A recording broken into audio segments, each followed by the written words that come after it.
থাকো বসে, ঠেলা সামলাও।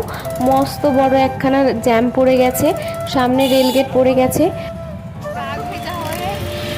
আমাদের টিমের আরেকজন মেম্বার এই তো সেই ভোর 5টার সময় বেরিয়েছে।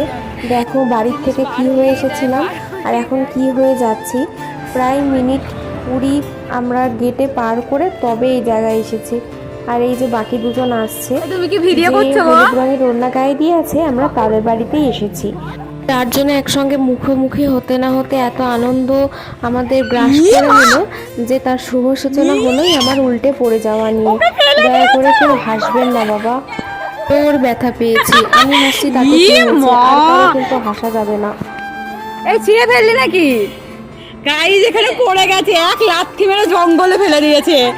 এমন লাথি ভেবেছিলাম কি মেরেছে পুরো পুরো পিকনিক জঙ্গলে। পর্যন্ত যা কিছু করলাম পুরোটাই এই একটা ভিডিওতেই আপলোড করে দেব, কিন্তু বিকেল বেলায় একটু আবার সবাই ঘুরতে গিয়েছিলাম, তাই জন্য আর সেই ভিডিওটা কমপ্লিট করা হলো না। এটাকে ফার্স্ট পার্টের মধ্যেই রাখলাম।